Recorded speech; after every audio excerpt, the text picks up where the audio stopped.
Hey everybody. I'm gonna give it a couple minutes for those that are joining us today. While we wait on other folks to join, please comment where you're joining us from.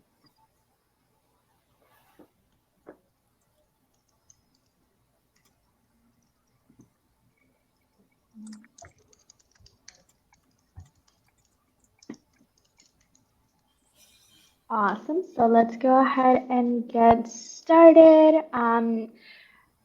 Please feel free to drop down any questions that you have in the chat box. Awesome. So the first question that I'm gonna start with is I'd love to learn a little bit more about y'all. So if you could tell me a little bit about what you were doing before enrolling in Avocademy and what you're currently doing now, like where you're working and what role you have. That'd be awesome. We can start with Rebecca, and then whoever wants to go next can take the lead. Hi, my name is Rebecca, and before Avocademy, I was a performing artist. So I sang many years in opera, did musical theater, also was teaching at a college, teaching voice lessons, and really doing that for the past 20 plus years. And now I'm a UXUI designer at John Deere. That's awesome. I can go next. Hi, everyone. I'm Steffi. Before Avocademy, I was an educator in the public school system. I taught for about 9 years. And I now work at a fintech company based in Northwest Arkansas. And I am the sole UX UI designer there. Awesome. Cool. And so for me, I was doing, I mean, I didn't really have much of a career before this, but my job right before I did this was working on a digital marketing team, just managing an e-commerce store, taking things up and down. And now I'm a UX designer at a hospitality company called Gravity Haus. That's awesome. Well, thank you all for sharing a little bit more about that. My next question is going to be more in terms to timeline. So I'm going to start off by explaining a little bit more about what our program is, the two courses that we have, and then I'll ask about how long it took you to complete both of them. So to start off with Foundations, which is our first course, that is our educational program where you learn UX research, UX design, and UI design. You can finish all the way from 8 to 16 weeks, and you'll be building your portfolio, completing one project, and you'll be receiving unlimited mentorship through the course. Once you complete it, you get certified and get a badge that you can put on your LinkedIn profile. And then we offer our step two program called Career Jumpstart, where we essentially help you complete a portfolio with real client projects. You get to work on teams and mentors. And once you have 3 to 4 projects in your portfolio, we help you find a job. We offer a lot of job search assistance. So that's a little bit about that. If y'all have more questions about the course, drop them down below. So timeline. I'm gonna start with Steffi. If you remember, you can estimate how long it took you to complete Foundations, and then about how long did it take you to find a job after Career Jumpstart? Yeah, I think if I remember correctly, it's been over a year, so it's a little rusty. But if I remember correctly, it took me 8 to 9 weeks, I believe. I was shooting for the least amount of time, and then just life happened. And so it took me a tad bit longer. And then I took about, I want to say about a month break in between Foundations and Career Jumpstart because it was the end of the school year, which is always insane for teachers. And I have my own children. My husband is also a teacher. And I was like, we're not doing this. This is too much chaos. And so I think I started Career Jumpstart probably at the end of May. And then once I built my portfolio, it took me 10 weeks to land this position. It's pretty fast. 10 weeks, it's pretty fast. Yeah. That's awesome. Awesome. What about you, Rebecca? For me, mine took probably longer than I think the average person. Again, I was in the middle of teaching as well. I really utilized my summer break to start foundation. So I started that in June of 22.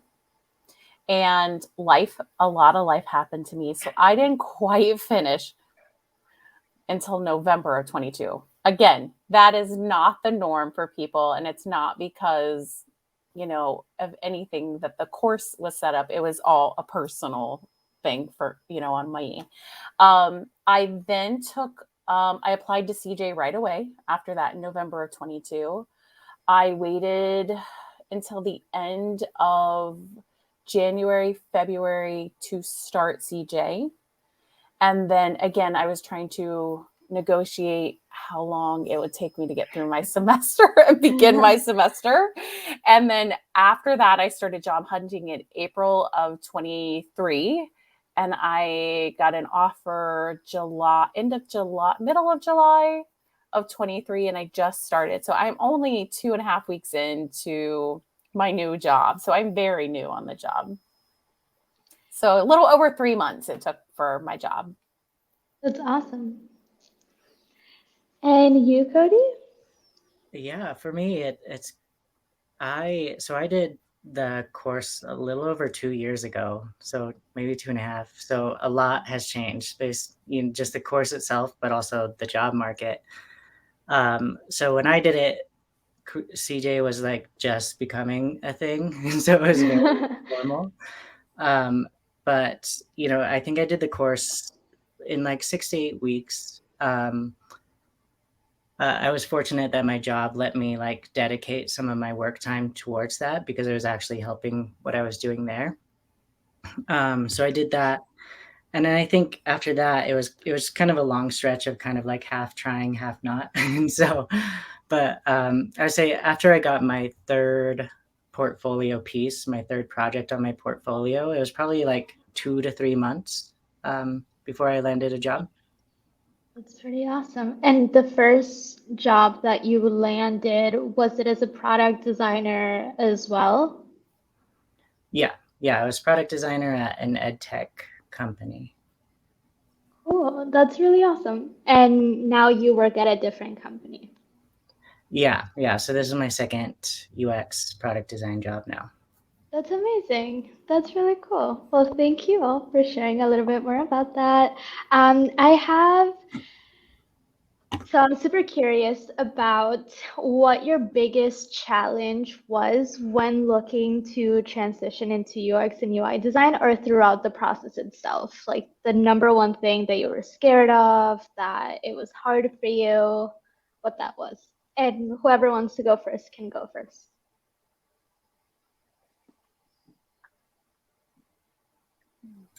I can go first. I mean, I think just change in general was really scary. I, I didn't, when I was in education, I didn't want to be the teacher that was like so burnt out that like I was doing the bare minimum and, just those kinds of things. I wanted to leave on a good note. And so when I decided to pivot to UX, it was like, this is really scary. This is really hard because I was still working full time. Like I said, I've got kids and all this stuff. And so like the time management, the unknown, learning completely new, like I had never used any type of design software. The closest I got to was probably Canva, and like Figma is nothing like Canva. And so there were many, I remember my project in foundations, like I was really starting to get into designing, and in my head I was like, it's going to take me like an hour, 2 hours to like build this design. Like it's not that complicated of a thing, right? And I remember like crying at my dining table, like saying to my husband, like, why is this taking so long? Like it's not that complicated. And he, thankfully he was like, honey, you're learning a new software. There's so many things you don't know, and it's okay that it's hard. Like you're going to get it, and then it's just going to go like this for you. It's going to be so much better. And of course he was right. But just like the change and then the time management and like just your own like personal demons you might be fighting at that time with the imposter syndrome kicking in, or like, you know, am I making the right choice? Like, what if this flops? And, you know, all the questions that pop in your head. Like, those were all really scary things to overcome. But it's so worth it in the end. I was gonna ask you that. I was gonna be like, was it worth it for you? Oh yes, 100%. Okay. I mean, I have you know, teacher friends and who have like asked like, do you still love it? I'm like, oh yes, 100%. You know, we just started school not long ago, and they were like, do you miss like the first few weeks of school? And I was like, nope. I'm very happy where I'm at right now. I love that. And there's also a lot of transferable skills from education as well into UX and UI design, so you don't have to completely like give that up, like the skills that you use, the helping people. Mhm. And now you get to work from home, I'm guessing, because I see you at home. I do a hybrid schedule, but yes, so it Yeah. is very nice. Yeah. That's awesome. Well, I love to hear that. What about you, Cody, if you want to go next? Yeah, so I think transitioning was pretty exciting for me. I had been my career, like I said, I didn't really have a career, so I was kind of wandering. And this was when I discovered UX. It was the first thing that felt like a really good mix of something that is creative but also really structured at the same time. And so that got me really excited. Um, so yeah, and I started doing it on my own. And I am super ADHD, so I have a trail of half finished hobbies, and that's what it was becoming when I was just trying to do it on my own, learn from different things. So uh, the course really provided that accountability I needed to actually like focus in and get through something, and also give me the confidence that I was like actually on the right track too, because it's you start doing things and you're just like, oh, why is it like this doesn't look what my mind is telling me it's supposed to look like right now. And that's a big hurdle to get over.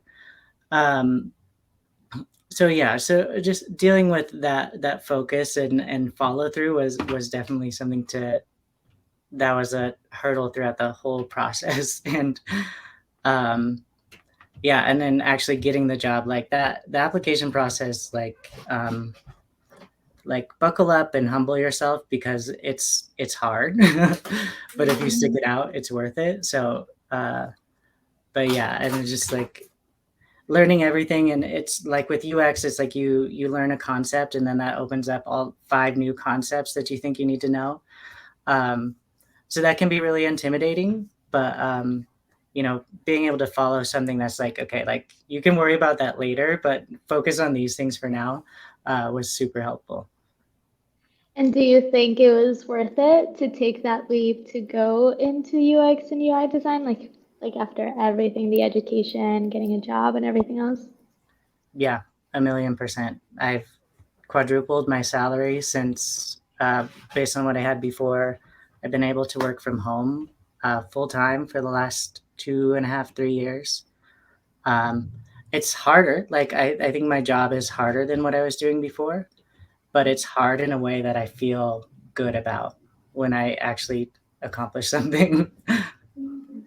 No, that's awesome. I'm so happy to hear that. It honestly makes me feel so happy to hear that about like all of y'all's experience, that it was worth taking the leap and that y'all look so happy.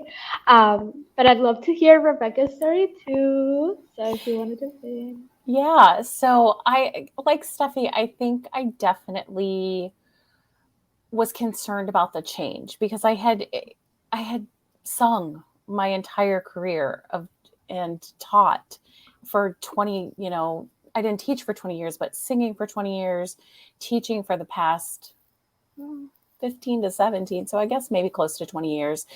Just to take that leap outside of my comfort zone and decide if this is really what I wanted to do. I knew I needed a change, and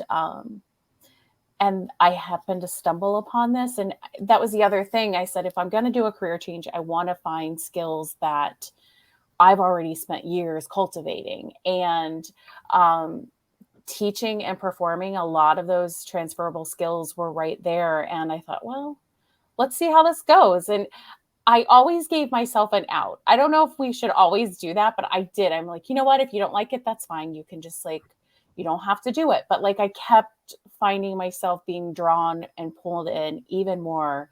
And I will say, just like Codey, it was 1,000,000% worth it. I mean, my only regret is I wish I would have done it sooner. I'm like, I wish that I, didn't wait those 3 months to start CJ and all of those, but then maybe I wouldn't have found like the perfect job for me right at this moment.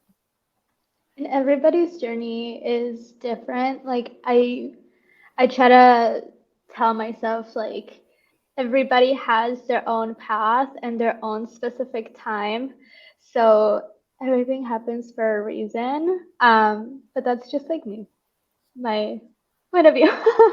But I want to know if you're still singing. I'm curious to hear that. I'm not actually. I actually, before the pandemic, I had made a conscious decision to actually retire from singing. That was at the end of 2019. And then I was finishing up my doctorate when the pandemic hit. And academia, working at the collegiate level, is difficult, to say the least. They require, they lean a lot on adjuncts, and it's really difficult to get your foot in teaching full time. And by that time I graduated, the pandemic had hit, and then the landscape changed, and I found myself in extreme burnout. That, just like Steffi said, she didn't want to like leave as that burnout teacher. I didn't want to leave as that burnout teacher, but I left as that burnt out teacher. And that's hard. I wish I could have left it on better terms. But I'm not singing. I sing around my house, but not publicly. Who knows? Maybe one day. Maybe one day. I'd love to hear you sing. So we'll Thank see you. at the next meetup. Maybe you There can you sing a go. little There bit you for us. go. I love that. Awesome. So we have a little question here about what your favorite aspect of UX and UI design is, and do y'all prefer UX or UI? So whoever wants to go first can take the lead. I can go. I definitely prefer, I think, UX 100%. I really like the problem solving part of it. Additionally, I really like the research part of it too at the beginning, and like really getting in there and looking at different competitors, or figuring out why is the user using the product like this? Is there a different way we can design it so that it's easier for them? So I think that would definitely be my favorite part. I love usability testing too. Just watching somebody go through and try to figure out like what I've designed, and because 9 times out of 10 they're not going to do what you think that you thought they were going to do. That's awesome. Who wants to go next? I can go. I this is interesting because it changes every day. It changes depending on the project I'm working on. I definitely lean more towards the UX side as well. I really enjoy like systems and how things work, how they connect together. So I love doing things like information architecture and user flows and stuff like that. It's just like candy for my brain doing a lot of that. So yeah, I really like that problem solving side. I really like getting to collaborate with people on that problem solving as well. So like actually getting in my stakeholders who are like subject matter experts in one thing, and just getting to like pick their brain and become like a armchair expert in something new. That's been really fun. And then bringing in the psychology of how these things interact with each other. It's just really fascinating. Yeah. Awesome. What about you, Steffi? I also lean UX. Just kind of funny that all three of us are here, but I just feel like, for me personally, like that's just how my brain works, right? Like I'm constantly like, I don't know if it's like the teacher brain, the mom brain, or what it is, but I'm always like, how can we be more efficient? Like that's how my brain always works, right? Like literally, like if we're going out somewhere with my family, I'm like, okay, what can we do along the way to maximize like our time or you know, this journey or whatever. Like that's just how my brain naturally works. So I am more drawn to the UX side. I do feel like that is my strength. um but I also like exploring the UI part of it. I grew up with a sister who was extremely like creative in like the traditional sense, right? Like this girl was like designing 3D cards from scratch by herself. Like she would design t-shirts that looked professional as a teenager, right? She is now a singer, and I, you know, so like just like very like traditionally what you would think of as creative. And so I then like felt like I did not fit that box. I am not a creative person. And I put myself in that box. Like it was only through teaching and I happened to, I taught gifted and talented students in the last 5 years of my education career, and had to be very creative in the way that I ran my program.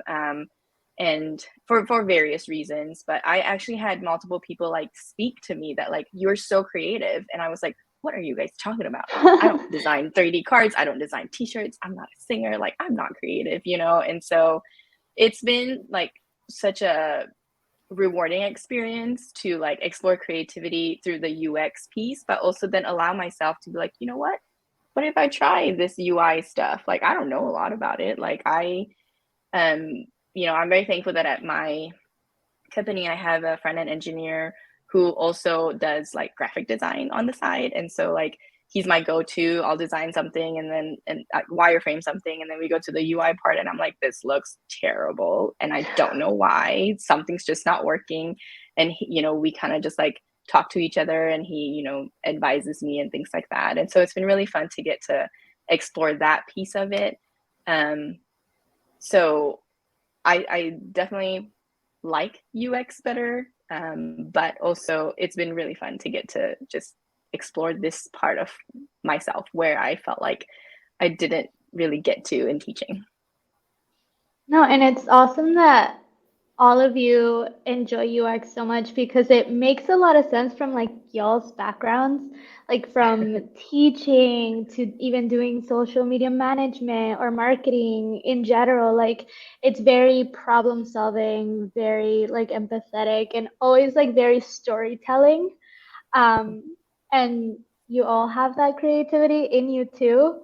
So it's just really cool to see that like you can come from different backgrounds, like different forms of teaching or even marketing, and then how you can still have like the same kind of gravitation towards UX. I don't know if that makes sense. Yeah. Yeah. So I have another question here from Mohammed. So he's asking, do you think there's a way of learning UX and UI design that could be made easier? Because I'm still learning and I kind of feel overwhelmed at times. So I don't know if you'll have any tips or tricks. I don't know that I would say that I have tips or tricks necessarily.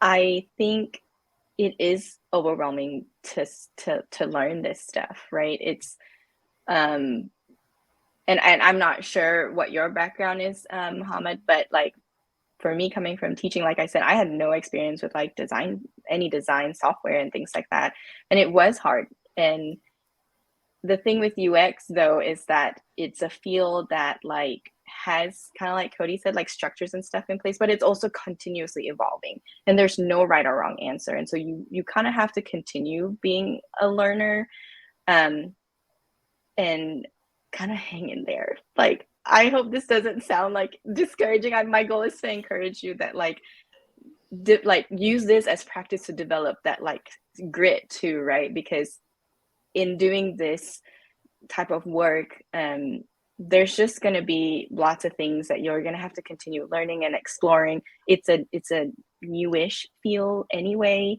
and so we've got a ways to go, and things are always evolving. But that's the beauty of it too, right? There's no right answer. So like you could design something and there's nobody that can be like completely wrong, right? Like, yeah, maybe we can make some changes and things like that. But it's like part of the pain, but part of the beauty too of this field.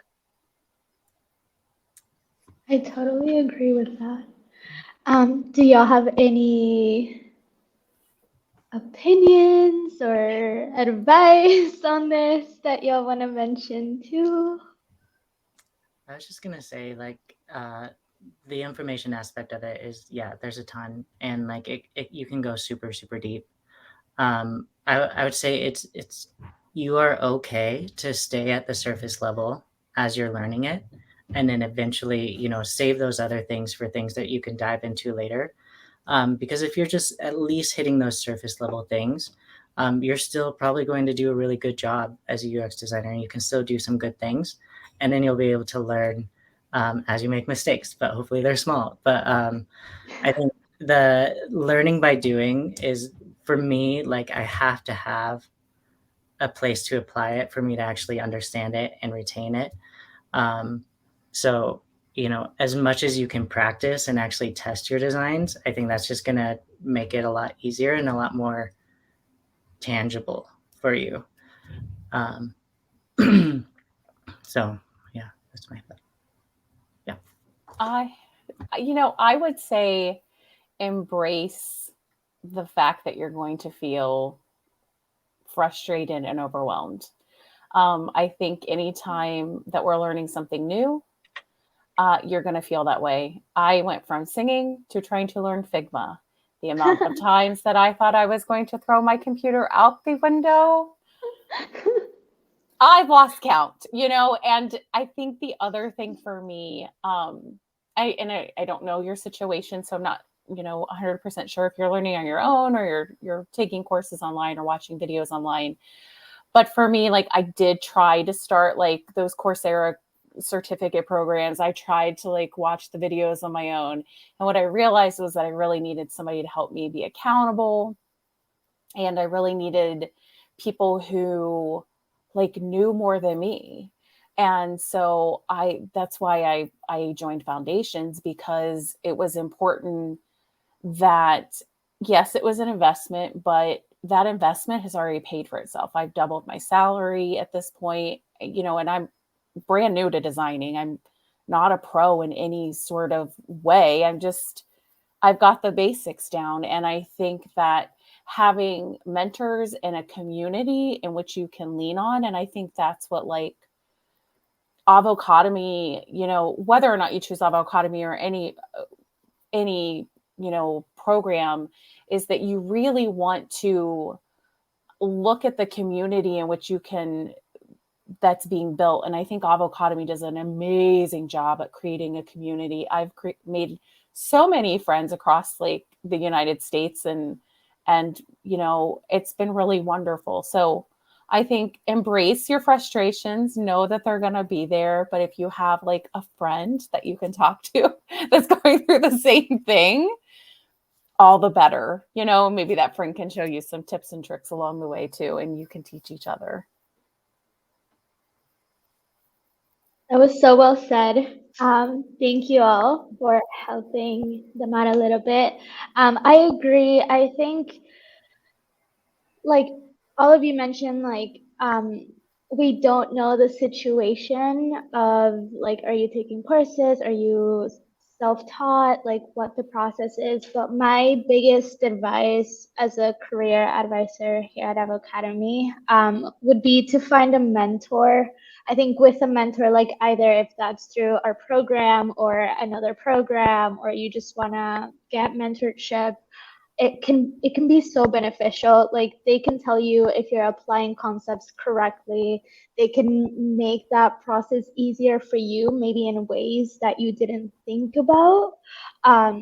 So that would be my biggest advice in keeping up with design trends often, since it does change really fast. That would be like my little 2 cents on that. But there's a little question here for Codey. So They want to know, they also work in digital marketing and social media, and they want to know how the transition was getting into UX and UI design.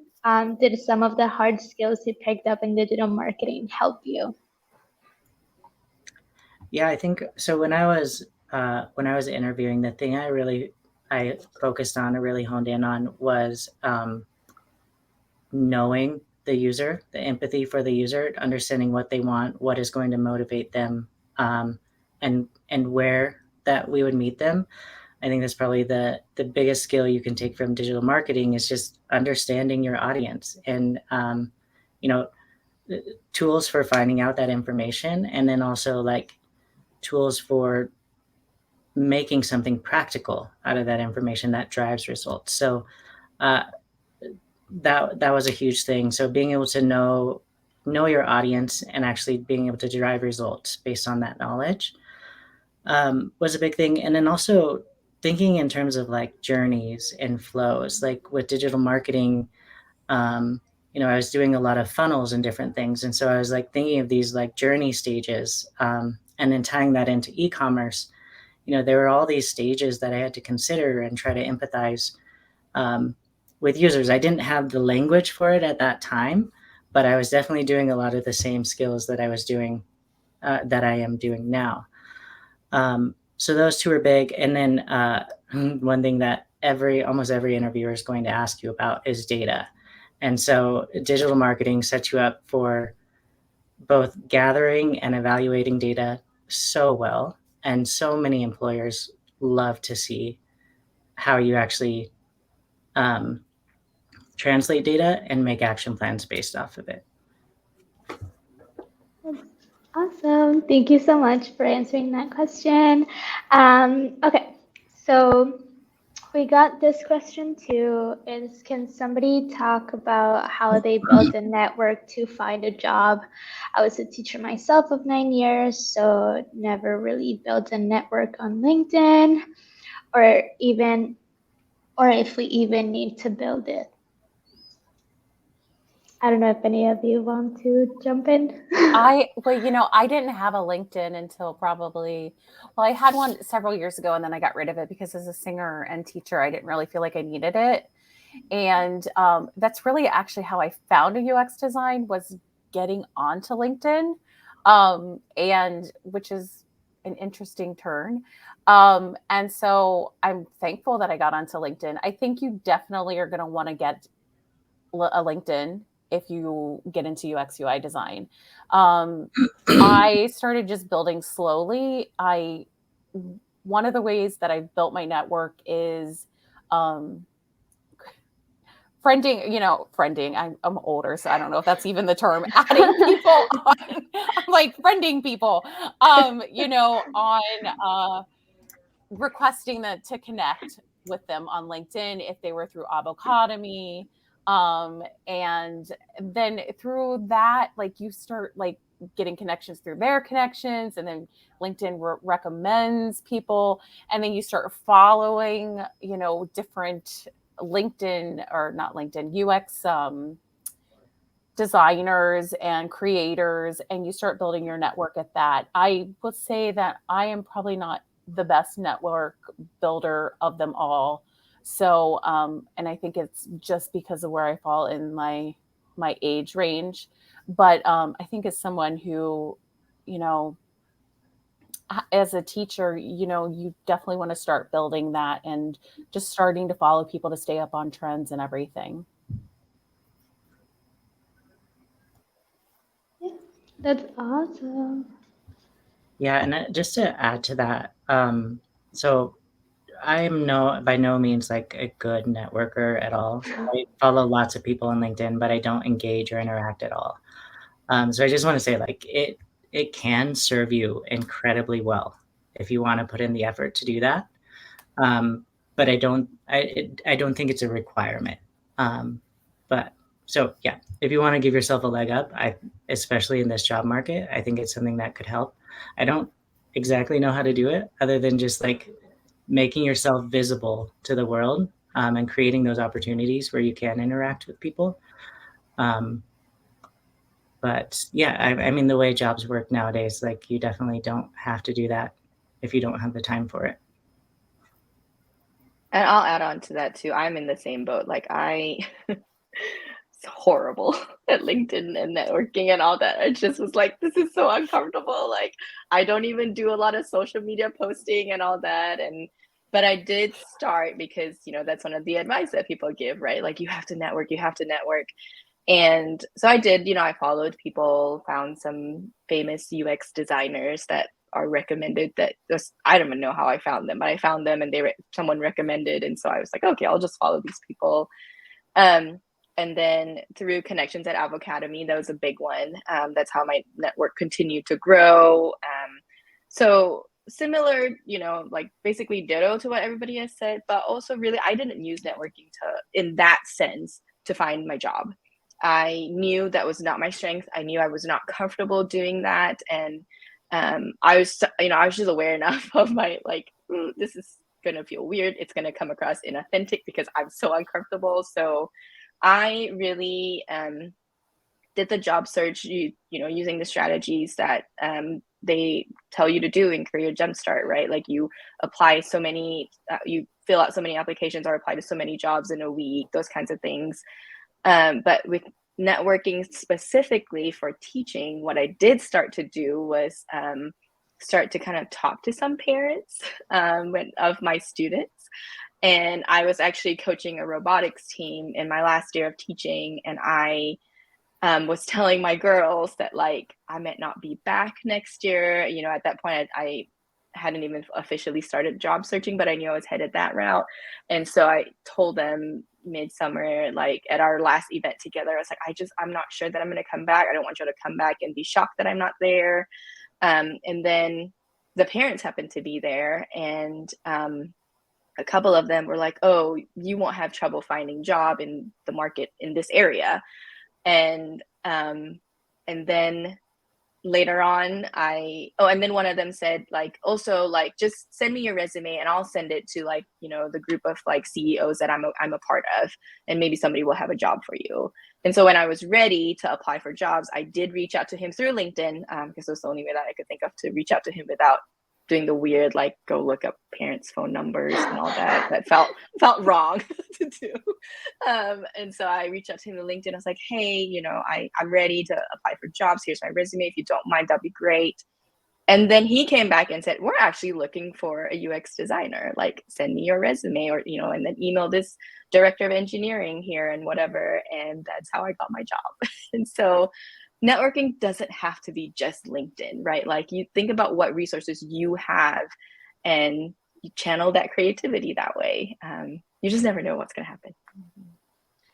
I agree. And I think that, like all of you mentioned, networking can be very beneficial, but you can also get networking in programs. For example, like if you join Career Jumpstart, like you have a network in there of not only mentors, but students that are also going through the same process that you are. And what if they get 4 job offers? They can only take one. So there's going to be other opportunities out there. So there's always a way to network, either through a program in your neighborhood, in your city. There's events sometimes that people in tech do, and you can go talk to like-minded people, get to know them, see if they're hiring. LinkedIn, Instagram, there's so many different ways nowadays that you can build that network if you want to. But again, there's so many different things that you can do for that. So I'm really appreciative that all of you said what y'all did and what you felt comfortable with in terms of networking, and what you didn't feel comfortable with, because I think that can inspire a lot of people when they're a little more scared to just like be super front facing like that. But awesome. So Mohammed said, I'm actually self-taught. Thank you all for your contributions. Now my spirit is lifted. That is so nice. You got this, Mohammed. Yeah, you got this. Okay, so what was the most valuable takeaway from Avocademy, whether in foundations or the Jumpstart program? Who wants to go first? I think for me, it's the community. And I also say this, like, I'm not very active on like our Slack channels or anything like that. Again, just horrible at things like this. But like, I read, when people post, and like, it's encouraging to me, right? Like, when people are like, hey, I don't know what to do with this design problem that I have. And I'm like, there are things that I don't know how to do too, and I'm not alone. And that, especially being the sole UI UX designer, like, I have nobody to like, kind of run ideas by and things like that. Like, I have, our subject matter experts and all that, but they're no UX designer, right? And so it's really encouraging. And then we have these, what are they called? After the career search, is that what it's called? These calls that happen twice a month.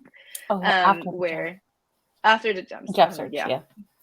Okay, that one. And so after you graduate, like, you still get to like touch base with people from Career Jumpstart, whether you actually worked with them or not. It's always encouraging to hear where people are in their journey. Maka continues to be a part of that our conversations, which I think is super cool. But that community piece, that because I specifically don't have that in my workplace, has been really helpful and encouraging. And I have posted in there too, and I have like come across problems that I'm like, I just don't know what to do, like, I'm so stuck. So that has been the most valuable piece for me. I would have to echo the same thing that Steffi just said. I think that the community that Maka and Alex have built is just amazing. And I always feel supported. I felt supported through my job search with other students, the mentors. Additionally, and now joining the after the job search, I just felt like there was always people around me and rallying with me. So I never felt alone. And I think in any type of situation that you find yourself in, community is the thing that's going to like get you through some of those hard times, to let you know that you're not the only person that's got the job scam email and you thought you had an interview type of, we've all been there. Like, it's like, like, why, and it's like, I think like it's just a really great community that's really just opened up their arms to everyone. And yeah, that's my biggest takeaway. That's awesome. For me, I think the biggest, I don't know if I'm answering this right, but just having consistent mentorship was huge for like my type of personality. Like, how can I just confirming that I am doing it correctly, but then like in a much more practical sense, career, like in this job market, in this industry, like I don't know if I've heard of anyone getting a job without having real projects, UX projects. And so that career jumpstart is like something you cannot miss. Like, you absolutely need it. And it's something that like gave me a leg up over people from like the other big UX things like Design Lab and those other ones that are like thousands of dollars and 6 months long, because they still come out of their project with theoretical or their program with theoretical projects.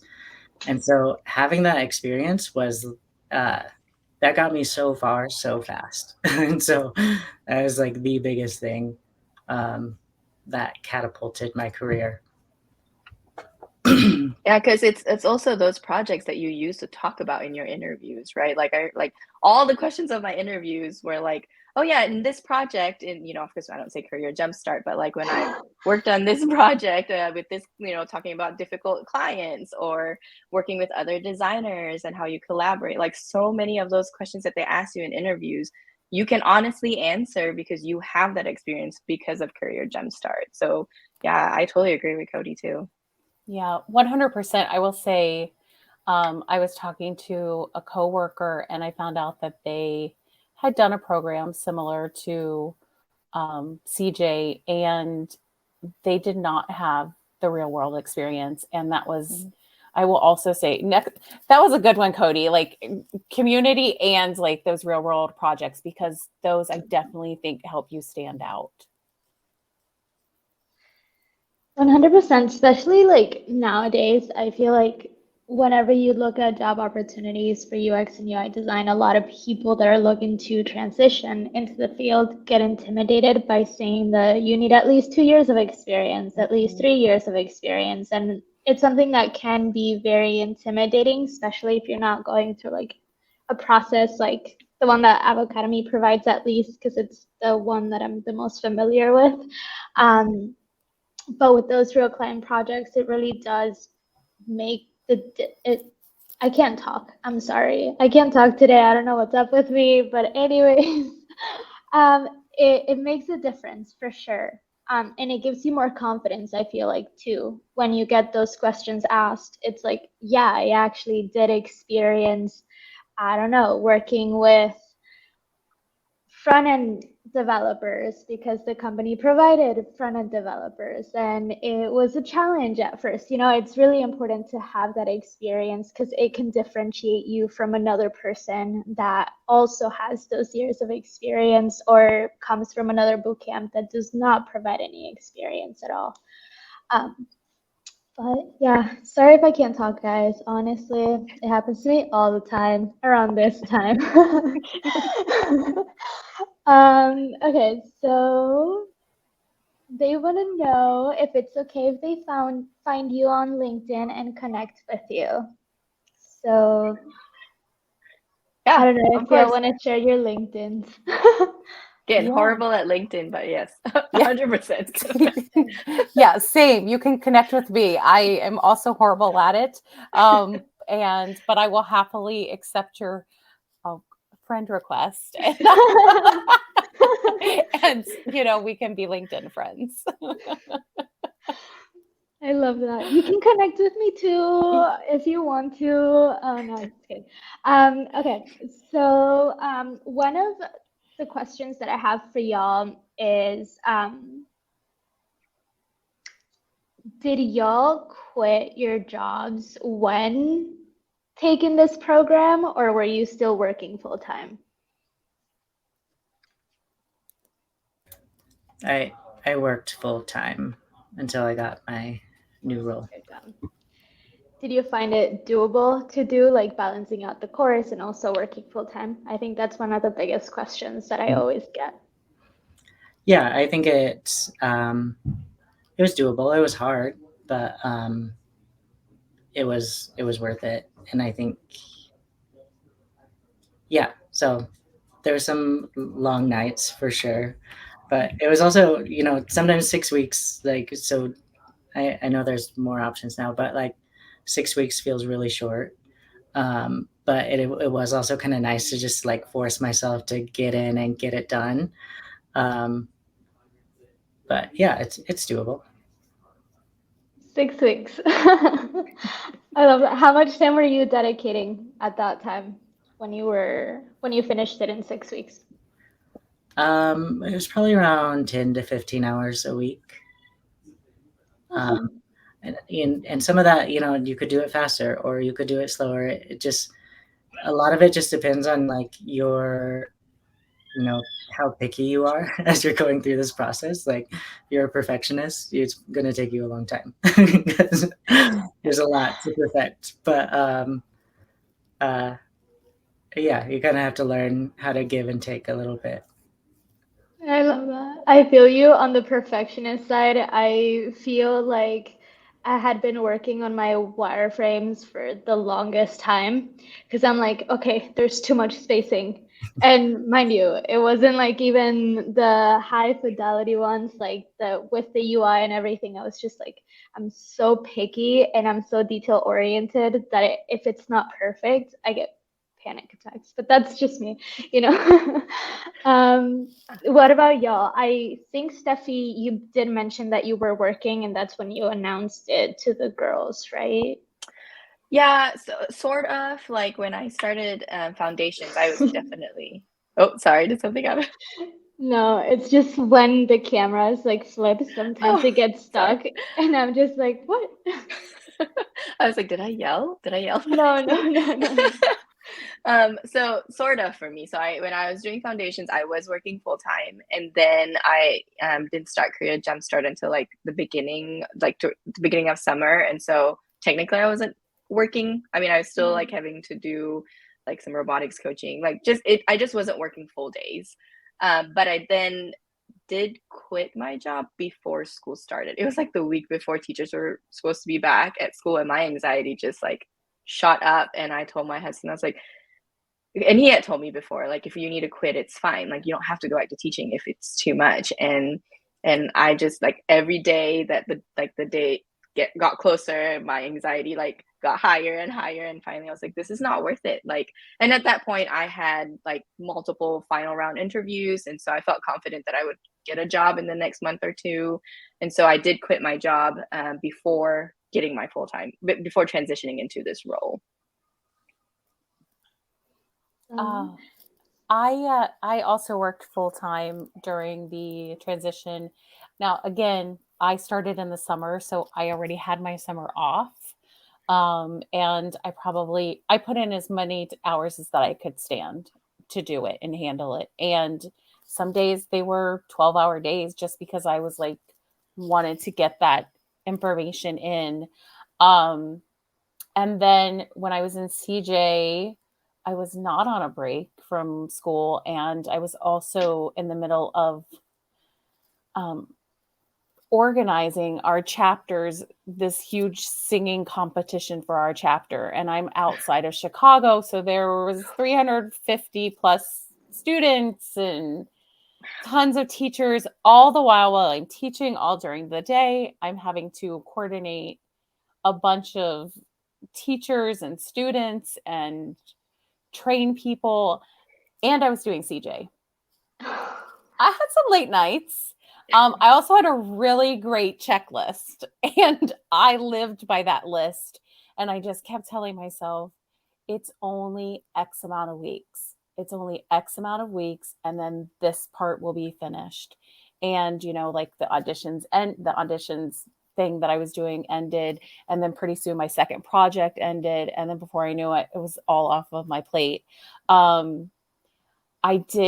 So classes started last week. What week? Last week. And I would have went back had I not had a job. But I was fully prepared to leave mid-semester, although I really did not want to do that. And thankfully I did not have to. So I was able to, leave and let them know before having to leave mid-semester.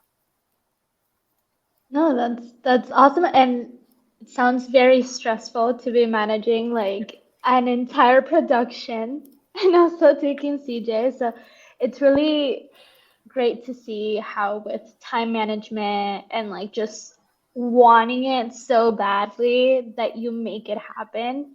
Like either if that's like knowing that you have a lot of anxiety and just being like, you know what, I need to take a step back, or putting in the additional 3 hours a day after a long day of work to get the results that you're looking for. So it's honestly super inspiring. I love that. And I have one last question for y'all before we go. And that is, if you could give any advice to somebody that is looking to break into UX and UI design, what would it be? And we can start with Codey since he's at the top. I think the biggest thing is stay humble and stay curious. Like, you can do it. It's absolutely possible. But that doesn't mean it's a walk in the park. So stay humble, continuously like absorb any information and learning that's given to you. And just keep using that to keep growing. Just understand that there's a lot to build, and so you'll get there. I think. So yeah, stay humble, stay curious, always keep learning. Awesome. Thank you. Who wants to go next? I can go. I would say remain flexible. Things will shift and change on you in the middle of learning. Figma will announce an update or in the way that you learned it changed. And mindset is really big. This is a marathon, not a sprint. I tried to do it in a sprint. It does not work that way. Definitely, I tried it so you don't have to. It's definitely a marathon. And if you can just maintain that mindset of where you're going, why you're doing this, you will get there. And don't worry about the little things that may get in your way along the way, because eventually you'll be where you want to be. What about you, Steffi? What little bit of advice can you give us? I don't really know. This is all really great advice. I think the only thing I have to add on to that would be like don't give up. Like it as with all things new, right? Like when you learn something new, it's gonna be hard at first, right? Like there's always this initial like, oh my gosh, this is so hard. What have I done? Right? Like you kind of, that's just part of the learning process. And you know, it's that whole like lifelong learning thing that Codey's talking about. Like that's what I preach to my students, and I feel like that was what got me through this. Like I reminded myself, like when I became a teacher, I committed to being a lifelong learner so that I can model to my students that like we all just need to be lifelong learners, and we'll all be the better for it, right? In whatever regard, whatever way that you pursue new things or whatever, even if it's a hobby or whatever. But like really apply that to this, right? Remind yourself that like when it's hard, you do what you got to do to like take care of yourself, but then you get back up, right? And you just keep going, right? Because my dad used to always say, this too shall pass. Like it will. You're not going to be in that pit of like struggle forever. You will get out of it. Your skills will improve. Your knowledge will improve. Like you'll never be perfect. You'll never know everything, right? That's also just part of being human. But if you can really flex that perseverance muscle now as you're transitioning, it'll pay off when you're a UX designer too, because we've got to continuously learn. We got to continuously struggle, and those are just good skills to have in your pocket. That was amazing from all of you, honestly. I'm like here taking it all in. I'm like, I need, I don't know. Sometimes you just need motivation in life, not necessarily just for a career change, but just in general. So it made me really happy to hear that. I'm not gonna lie, I almost got emotional. But anyways, thank you all so much for honestly taking the time to chat with me, answer all the questions. It really does mean a lot. I dropped the coupon code down below in the chat for those that want to try out our foundations course. You get to save $200 off if you use the coupon code GradPanel, all capitalized. And if you have any remaining questions, feel free to email us at info@avocademy.com. But thank you so much for joining me today. It was a pleasure having you all. Thank you. Bye, everyone. Bye. Bye, everybody.